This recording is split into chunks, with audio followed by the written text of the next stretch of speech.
नमस्कार दर्शकों, स्वागत है आपका हमारे चैनल सेक्रेट ऑफ लाइफ पे।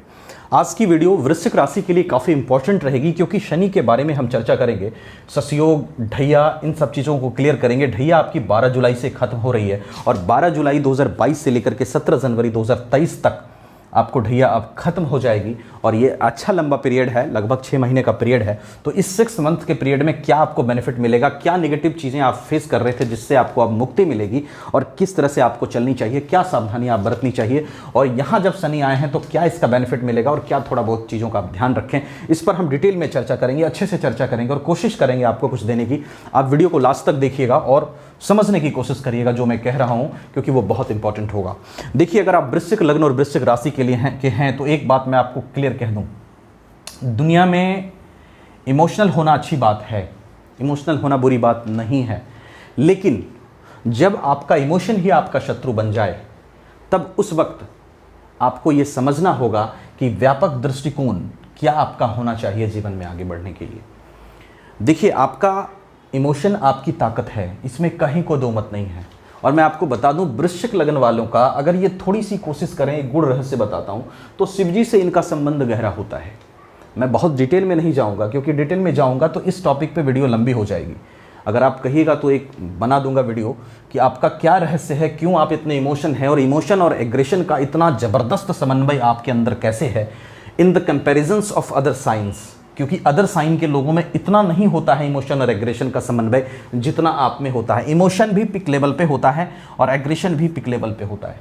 इसका रहस्य क्या है, इस पर एक सेपरेट वीडियो बनाऊंगा, अगर आपको रिक्वायर्ड है तो बता दीजिएगा। अब देखिए, यहाँ पर कमेंट सेक्शन में बता दीजिएगा, ये जो इमोशन और एग्रेशन का बहुत गहरा समन्वय आपके अंदर है, इसका संबंध भगवान शिव से कहीं ना कहीं है और इसीलिए वृश्चिक लग्न और वृश्चिक राशि वाले शिव जी को ज़्यादा मानते हैं। आप इस चीज़ को कमेंट सेक्शन में आप आके बताइएगा। अगर आप शिव से जुड़ने की कोशिश करेंगे जल्दी जुड़ जाएंगे, आप देखिएगा इस चीज़ को करके। खैर, इसमें मैं डिटेल में नहीं जाऊंगा। तो आपको सबसे पहली चीज़ मैं ये कहना चाहूँगा, 2012 से 2019 तक आपको 7.5 चली, काफ़ी सारी परेशानियों से आप गुजरे हैं। आई डोंट वॉन्ट टू से कि क्या क्या परेशानियाँ आपको रही हैं, लेकिन आज शनिदेव ने आपको इतना मैच्योर बना दिया है, आपको पता है कि अब फैमिली के लिए इमोशनल नहीं होना है, आपको पता है अब दुनिया के लिए में किसी के लिए भी इमोशनल नहीं होना है। अब आप बहुत हद तक मैच्योर हो चुके हैं पिछले 7-8 सालों में। आपको पता है कि किस सिचुएशन में हमको रिएक्ट करना है, किस सिचुएशन में रिएक्ट नहीं करना है। और अगर आपको अभी भी ये सब चीज़ों का ज्ञान नहीं हुआ है तो ढैया में इन चीज़ों का ज्ञान, इन चीज़ों की मैच्योरिटी अभी शनि और देंगे, अगर नहीं हुआ है। वैसे मैं जानता हूं किसी को 50%, किसी को 75%, किसी को 100% तक अब इन चीज़ों का रियलाइजेशन मिल चुका है वृश्चिक राशि वालों को कि अब क्या करना है, क्या नहीं करना है, किसके साथ इमोशनल होना है और किसके साथ इमोशनल नहीं होना है। इन सब चीज़ों की जानकारी आपको मिल चुकी है। खैर, मैं ज़्यादा इसमें नहीं जाऊँगा, मैं टॉपिक पर आता हूँ कि जो ये शनि की ढैया खत्म होगी, कहाँ कहाँ से परेशानियाँ हटेगी। देखिए, शनि अभी आपको परेशान किए हुए हैं, इसमें कहीं कोई दो मत नहीं, खास करके 5 जून से जब वक्री हुए हैं। मैंने कहा था पिछले वीडियो में भी कि वक्री शनि फायदा करते हैं, लेकिन ये भी कहा था कि जब स्टार्टिंग फेज में ये वक्री होते हैं या इनकी महादशा अंतरदशा आती है या ढैया आती है तो ये स्टार्टिंग फेज में प्रॉब्लम्स करते हैं। 5 जून से जब से यहाँ गोचर किए हैं, वक्री हुए हैं, आपके हेल्थ में प्रॉब्लम किए हैं, इमोशनली प्रॉब्लम किए हैं, कई सारे प्रॉब्लम्स ये दिए हैं आपको। लेकिन घबराने की बात नहीं है, क्योंकि ये शनि का प्यूरिफिकेशन का एक तरीका होता है और फिर ये चीज़ों को धीरे धीरे सही करते हैं। राहु जब से यहाँ आया तब से भी आप डिस्टर्ब हुए हैं। जो परेशानियां आपको चली हैं वो सब परेशानियां जो 12 जुलाई के बाद ढैया खत्म होने के बाद आपको खत्म होगी। पहली चीज़, जो शत्रु से आपको परेशानी है वो खत्म होगी। शत्रु से अगर आप पराजित हो रहे थे, शत्रु आप पे हावी हो रहे थे, तो 12 जुलाई के बाद वहां पर आपको रिलैक्सेशन मिलेगा। आप देखेंगे कि शत्रु से आपको निजात मिल रहा है। दूसरी चीज़, आपके कैरियर प्रोफेशन को लेकर के आपको जो प्रॉब्लम्स आ रही थी, शनि की दृष्टि पड़ रही थी 10th हाउस पे, तो कैरियर प्रोफेशन को लेकर के जो भी दिक्कतें आपको आ रही थी, आपका काम आगे नहीं बढ़ रहा था, आप खुद ही काम को आगे नहीं बढ़ा रहे थे। रीज़न क्या था कि लग्न पर भी दृष्टि शनि की थी, तो लग्न पर जो शनि की दृष्टि थी आपको लेजी बना रही थी, आप काम को टाल रहे थे, लेजनेस आ रहा था, थोड़ा हेल्थ इश्यूज भी बन रहा था और कैरियर प्रोफेशन भी आपका आगे नहीं बढ़ रहा था। इन सब चीज़ों से आपको निजात मिलता हुआ दिखाई देगा। वैसे देखिए, शनि का गोचर यहाँ पे खराब नहीं है, ये ससयोग का भी निर्माण करता है, जो माता के लिए या माता से संबंधों के लिए या लैंड प्रॉपर्टी के लिए बुरा नहीं है। शनि जहां देखते हैं वहां नुकसान करते हैं, लेकिन जहां बैठते हैं वहां नुकसान नहीं करते हैं। शनि और राहु का ये नियम है।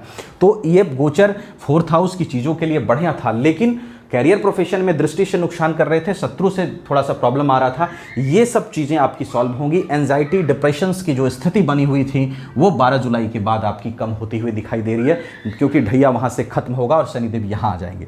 अब यहाँ बैठेंगे शनिदेव तो वो सब चीज़ें खत्म होगी जो मैंने आपको बताया, जो समस्याएं बताई वो खत्म होगी, और यहाँ बैठे शनिदेव आपसे पराक्रम कराएंगे।